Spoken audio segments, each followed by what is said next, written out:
এই মুহূৰ্তত ইছলাম ধৰ্মাৱলম্বী লোকসকলৰ কাৰণে অতি ভয়ংকৰ দুখ লগা খবৰ হয় চলি আছে পবিত্ৰ ৰমজান মাহ তাৰ মাজতেই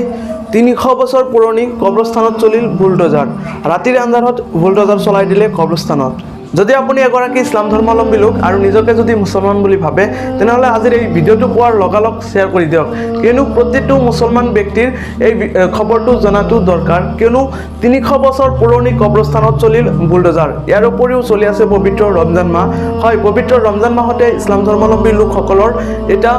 গভীৰ আস্থা সম্পূৰ্ণ স্থানত চলাই দিলে বুলডোজাৰ হয় 300 বছৰ পুৰণি কবৰস্থানত চলাই দিলে বুলডোজাৰ ৰাতিৰ আন্ধাৰত দুষ্ট চক্ৰাই চলাই দিলে বুলডোজাৰ চলি আছে পবিত্ৰ ৰমজান মাহ তাৰ উপৰিও 300 বছৰ পুৰণি কবৰস্থানত লগালে বুলডোজাৰ হয় ইয়াতকৈ দুখ লগা খবৰনো কি হ'ব পাৰে মুছলমানসকলৰ কাৰণে এই ভিডিঅটো যিমান পাৰে শ্বেয়াৰ কৰক ঘটনাকেন্দ্ৰিক আজিৰ এই প্ৰতিবেদনৰ বিস্তাৰিত তথ্য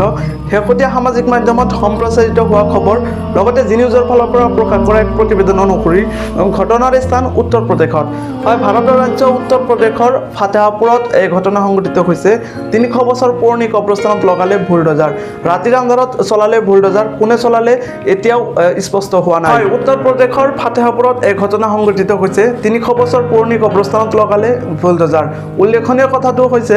কবৰস্থানৰ ওচৰতে লাগি আছে এটা মন্দিৰ তাবলেশ্বৰ মন্দিৰ যি মন্দিৰৰ ওচৰতে লাগি আছে 300 বছৰ পুৰণি কবৰস্থান তাত লগালে ৰাতিৰ আন্ধাৰত বুলডোজাৰ কোনে লগালে সেয়া এতিয়াও স্পষ্ট হোৱা নাই কিন্তু তাত স্থানীয় একাংশ হিন্দুত্ববাদী দল সংগঠনৰ ফালৰ পৰা এয়া স্পষ্টকৰণ কৈ আহিছে মন্দিৰৰ ওচৰত কোনো ধৰণৰ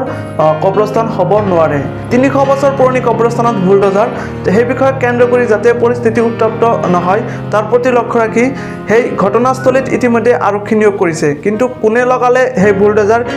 কি উদ্দেশ্যে বুলডোজাৰ চলালে সেয়া এতিয়াও স্পষ্ট হোৱা নাই পৰৱৰ্তী সময়ছোৱাত উত্তৰ প্ৰদেশ ৰাজ্য চৰকাৰৰ ফালৰ পৰা 300 বছৰ পুৰণি কবৰস্থানত বুলডোজাৰ লগোৱা বিষয়ৰ ক্ষেত্ৰত কেনেকুৱা ধৰণৰ পদক্ষেপ গ্ৰহণ কৰে কোনে লগালে কিয় লগালে সেয়া ধৰিব পাৰিবনে প্ৰশাসনৰ ফালৰ পৰা সেয়াই হ'ব লক্ষণীয় কথা লগতে ভিডিঅ'টো যিমান পাৰে আপুনি এতিয়াই শ্বেয়াৰ কৰক আৰু সেই দৃশ্যসমূহলৈ এবাৰ মন কৰক কিমান